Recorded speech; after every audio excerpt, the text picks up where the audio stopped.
Ako ay isang janitor para sa isang secret facility sa Alaska. May mga kakaibang panuntunan na dapat sundin. Umalinggaw sa malamig na gabi ang tunog ng unos ng hanging umuungol. Ang tunog ng mabigat na nyebe na bumabagsak sa salamin ay parang mga buntong hininga ng langit at lupa. Alaska.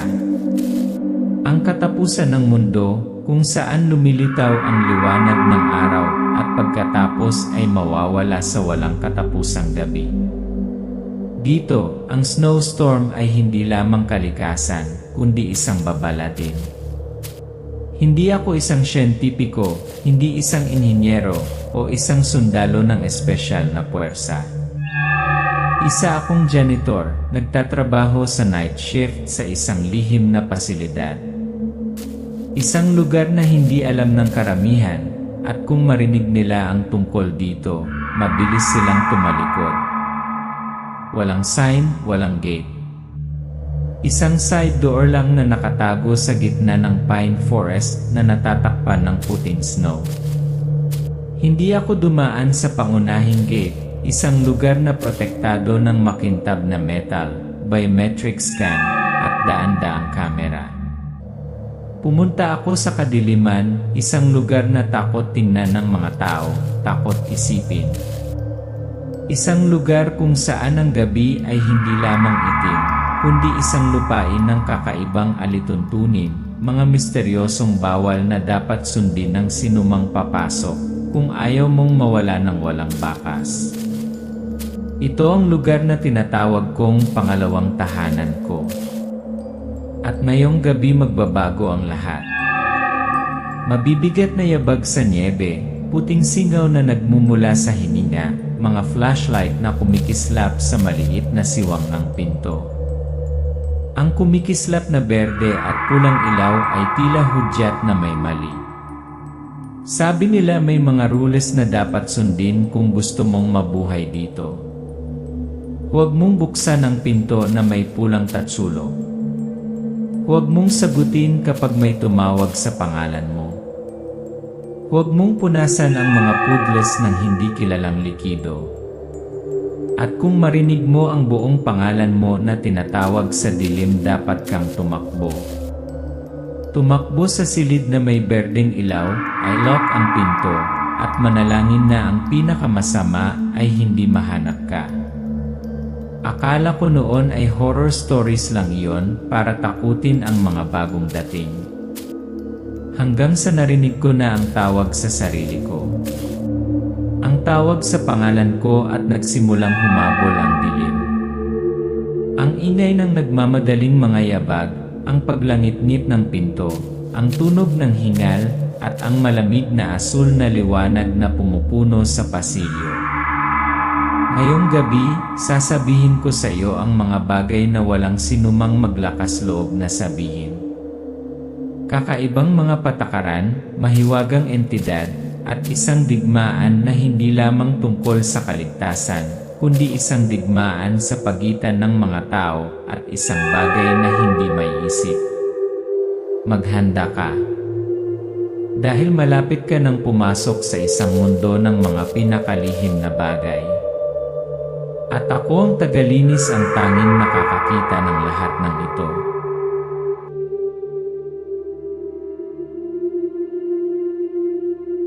Alaska.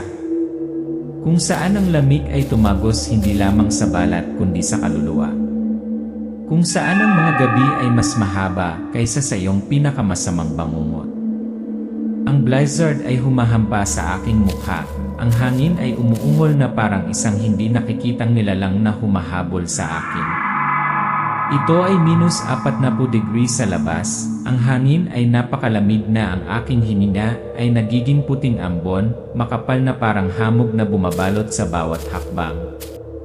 Ako si James Nash, isang night shift cleaner na nagtatrabaho sa mga anino ng isang pasilidad na walang nakakaalam. Hindi ang pangunahing pasukan na protektado ng isang serye ng mga modernong biometric na aparato. Ngunit ang pintuan sa gilid, isang maliit na gate na nakatago sa likod ng isang kakahuyan ng mga lumang pin na natatakpan ng nyebe. Sa loob, napakalamig ng espasyo na ang bawat hininga ay maaaring magyelo. Ang amoy ng metal, makinarya, at isang bagay na hindi matukoy, ang paghihiwalay at paglilihim ay kasing kapal ng yelo na tumatakip sa lahat. Palagi kong iniisip, nabibilang ba talaga ako sa lugar na ito? Tagalinis lang ako, nililinis ang mga bakas, ang mga lugar na ayaw hawakan ng iba. Ako ay isang karagdagang tao sa isang sistema kung saan ang bawat tao ay isang link sa isang komplikado at malupit na hanay ng mga aktibidad. Ang mga patakaran ay hindi itinakda upang protektahan ako, ngunit upang panatilihing ligtas ang isang bagay sa dilim. Unang panuntunan, kung nagbago ang kulay ng iyong jacket o G-tag, umalis ka agad sa lugar sa pamamagitan ng pinakamalapit na labasan. Pangalawang panuntunan, huwag pumasok sa isang silid na may markang pulang tatsulok, kahit na nakabukas ang mga ilaw o may distress call. Pangatlong panuntunan, kung makakita ka ng pudel ng walang kulay na likido sa sahig, huwag linisin ito, markahan ang lokasyon at iulat ito sa susunod na umaga. At ang pinaka nakakatakot na panuntunan para sa akin, ang panuntunan bilang 4, kung may tumawag sa iyong buong pangalan, tumakbo sa pinakamalapit na silid na may berdeng ilaw at i-lock ang pinto. Huwag lumingon, huwag magsabi ng anuman. Akala ko noon ay chismis lang, dinagdagan pa para takutin ang mga bagong dating. Ngunit pagkatapos ay nagsimula kong marinig ang aking pangalan na tinatawag sa gabi. Ang etyo ng James Nash ay umalingaw sa mahabang, malamig na pasilyo. Naramdaman kong may nakaabang, pinagmamasdan ako mula sa pinakamalalim na anino. Minsan, sa kadilimang iyon, may mga panandaliang figura, kakaiba, hindi maipaliwanag na ingay. Ang mga malamig na asul na ilaw, ang mga hindi nakikitang pool ng likido ay unti-unting lumitaw at ang tensyon ay lumaki. Alam ko, isang bagay na hindi sa mundong ito ang sumalakay sa lugar kung saan ako nagtatrabaho. Nahuli ako sa pagitan ng katotohanan at pantasya, sa pagitan ng malupit na mga patakaran at ng mga multo ng pasilidad. Nagsimula na ang pinakamahabang gabi at ako ang naging saksi sa mga sikretong hindi pinahintulutang malaman ni Numan. Ang tunog ng hangin sa labas ay unti-unting nabawasan. Ang pagkislot ng elektronikong orasan na may halong umaalingaw na tunog ng mga yabag na umaalingaw sa pasilyo. Noong gabing iyon, nang ang orasan ay eksaktong 10 oras 42 minuto, nagsimulang magbago ang lahat. Nililinis ko ang pangunahing pasilyo ng pasilidad. Ang basurahan ay walang laman, ang mga sahig ay malinis na malinis, lahat ayon sa pamamaraan. Biglang tumawag ang isang boses, napakalinaw at pamilyar tinatawag ang pangalan ko. James Nash. Huminto ako, sumasakit ang puso ko, ang lamig na nararamdaman hindi mula sa hangin, kundi mula sa kaibuturan ng aking mga buto. Biglang naramdaman ng kamay ko ang pag-iba ng kulay ng iitag sa dibdib ko, kumikinang na may kakaibang asul na liwanag. Ang iitag ay nag-beep, ang na ilaw ay mabilis na nag-on at off. Naalala ko kaagad ang panuntunan bilang isang, nagbabago ang kulay ng tag, alarma. Kinailangan kong umalis kaagad sa lugar na ito, sa pinakamalapit na labasan. Ngunit nang tumuntong ako sa susunod na pasilyo, ang malamig na liwanag mula sa freezer ay biglang bumuhos na parang hindi nakikitang halimaw na sumasakop sa bawat sulok. Ang ingay ng malamig na hangin humihinga, ang ingay ay parang makinang gumagana sa buong kapasidad. At pagkatapos, nakita ko ang mga silhouette entity. Wala silang malinaw na hugis, kumikislap lamang na mga bloke ng yelo, ngunit mabilis silang kumilos kaya't ang asul na liwanag ay dumaan na parang mga multo sa gabi. Umalinggaw ang mabilis kong paghina sa mahabang pasilyo, may halong kakaibang tunog mula sa likuran mga daing na hindi tao, ngunit ng isang bagay na hindi matukoy ang pangalan. Tumakbo ako. Tumatakbo na parang hindi pa ako nakatakbo sa buhay ko. Tumakbo ako sa nagyelong mga pasilyo, iniiwasan ang mga kakaibang ingay, ang mga anino na sumusunod na malapit. Ngunit hindi ako nag-iisa. Sinimulan din ng security team ang pagtugis, ang tunog ng sapatos na nag-iskating sa malamig na bakal na sahig, ang mga electric gun na kumikislap sa dilim. Ang tawag sa walkie-talkie, ang apurahang utos, ang tunog ng mga yabag na humahabol ng pabilis ng pabilis. Tinulak ako papasok sa isang maliit na kwarto, sarado ang pinto gamit ang electronic lock. Sa kisam, o ang berdeng ilaw ay kumikinang na maliwanag, gaya ng itinuro sa akin ng Rule Number 4, ito lang ang lugar na pagtataguan. Ang aking puso ay tumibok, ang aking paghinga ay mabilis, ngunit hindi ko kayang magpanik. Kinailangan kong manatiling kalmado, hindi lumabag sa isa pang tuntunin.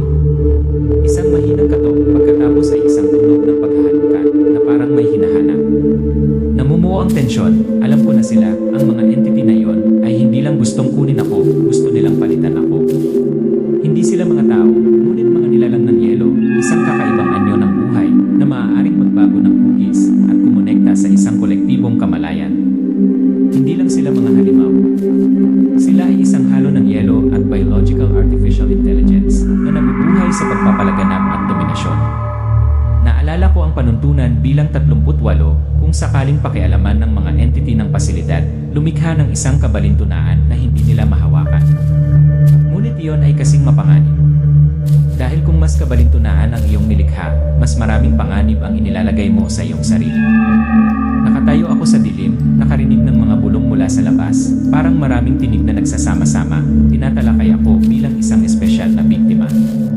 Sa bawat sandali na lumilipas, lalo kong napagtanto na kaharap ko ang isang kaaway na lampas sa aking imahinasyon, isang kaaway na hindi lamang nanghuhuli sa aking katawan, ngunit nais ding burahin ang aking sarili.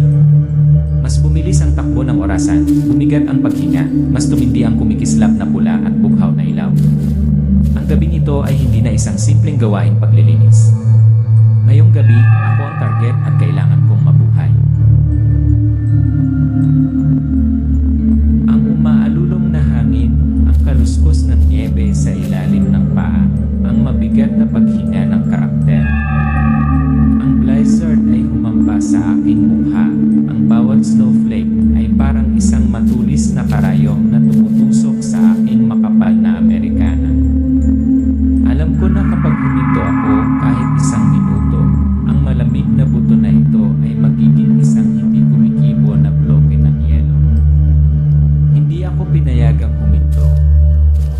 Sa bawat hakbang na dumudulas sa makapal na niebe, kailangan kong labanan ang aking sarili, laban sa lamig na tumagos sa aking puso at ang nakakatakot na kalungkutan sa walang katapusang gabi ng Alaska. Na walang liwanag na gumagabay sa akin, tanging ang umaalulong na hangin na parang sigaw ng galit na kalikasan. Ang radyo sa aking bulsa ay kumaluskos, isang tinig mula sa labas ay humalingaw-ngaw. Paglabag sa kontaminasyon, pagkabigo ng reservoir, pagkalat ng nilalang ng yelo. Ang babala ay parang malamig na kunsilyong tumutusok sa puso ko. Sinubukan kong manatiling kalmado, paulit-ulit na tumatawag, umaasang makahanap ng tulong, ngunit nakatanggap lamang ako ng malamig na katahimikan bilang tugon.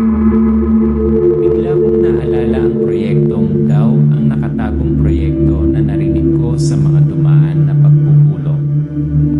Ang proyekto ay upang pag-aralan at kontrolin ang isang bagay na nagyelo sa ilalim ng permafrost, isang bagay na mas mapanganib kaysa sa naisip ng mga tao. Ang mga lihim na ito ay hindi para sa akin, isang tagapaglinis, ngunit ngayon ako na ang nakakakilala sa kanila, ang isa na nasa pagitan ng katotohanan at panganib.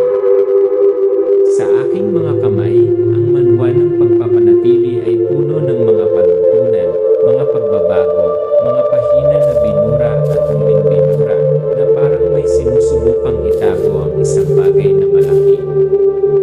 Natuklasan ko ang mga tala sa kung paano makilala ang mga masasamang entity, maaari nilang gayahin ang mga tao, gumamit ng mga e-card, kahit na magpanggap na empleyado ng pasilidad. Pagkatapos, isang bagong e-card ang iniabot sa akin, isang card na may larawan ko, ngunit ang mga mata at ngiti sa larawan ay mali, hindi natural.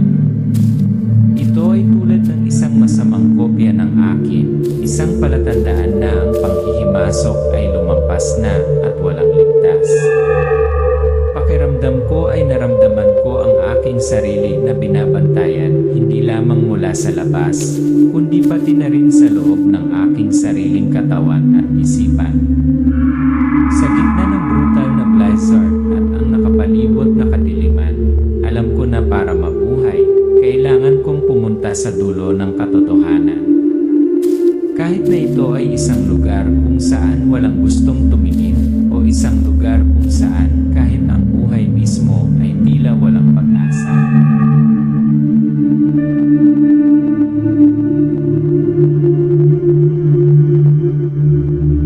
Dumagundong ng malakas ang makina ng helicopter, umikot ang malamig na hangin, at lumulutang ang nyebe sa ilalim ng eroplano.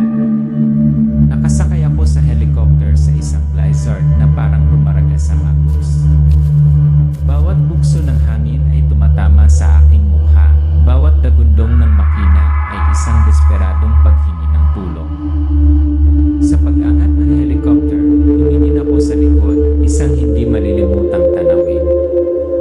Isang higanting bola ng yelo, isang kumikinang na asul na simboryo ng yelo, mabilis na kumakalat sa malawak na Arctic, tulad ng isang hindi maarok na pader ng yelo. Tunog, ang malamig na hangin na sumisipol sa mga bintana, ang dagundong ng helicopter na umaatungal sa madilim na kalangitan. Lumingon sa akin ang helicopter commander, ang kanyang mga mata ay mahigpit. Yung entity ay hindi lang nagyelo. Ito ay naging yelo mismo. Isang bagong anyo ng buhay, kumakalat, sumasanib sa karagatan. Isang pandaigdigang banta. Narinig ko ang mga scientist na nakasakay na nagsasalita tungkol sa mga proyekto ng pananaliksik na isinagawa, ang Operation Permafrost, isang trahedya na eksperimento noong 1967, kung saan unang natuklasan ang mga entity na naroroon ngunit hindi makontrol. Lahat ng pagsisikap ay tila nabigo. Ngayon, ang banta ay lampas na sa kontrol. Ang tunog ng mga beep na kagamitang pangagham, ang tunog ng tense na debate. Nagpatuloy ang komandante sa pagsasalita. Ikaw, James Nash, hindi lang janitor. Ikaw ay isang anomalous pattern analyst, ang tanging tao na may kakayahang lumikha ng mga kabalintunaan upang guluhin ang biological network na ito. Natigilan ako, pero napagtanto ko rin na lahat ng nangyari sa akin ay may dahilan. Ang mga kabalintunaan na aking nilikha ay hindi lamang para sa kaligtasan, kundi pati na rin ang tanging sandata laban sa mabilis na ebolusyon ng mga nilalang na yelo. Ipinaliwanag nila kung paano natuto ang mga entity mula sa data na nakolekta mula sa mga kontak, inangkop sa kapaligiran, at tumugon sa mga hakbang sa pagkontrol. Sila ay hindi kapanipaniwalang matalino, patuloy na nagbabago upang mabuhay, pinaghalo ang teknolohiya at nagyelo na biology. Ang tunog ng malamig na alon na humahampas sa yelo, umaalingaw-ngaw na parang babalang pahayagan. Ang mga huling salita ng commander ay umalingaw-ngaw sa aking isipan. Rule 0, dapat ibalik ang lahat sa lugar bago pa huli ang lahat. Isang matinding babala para sa kinabukasan ng sangkatauhan. Alam kong hindi pa tapos ang digmaang ito. Kakasimula pa lang nito.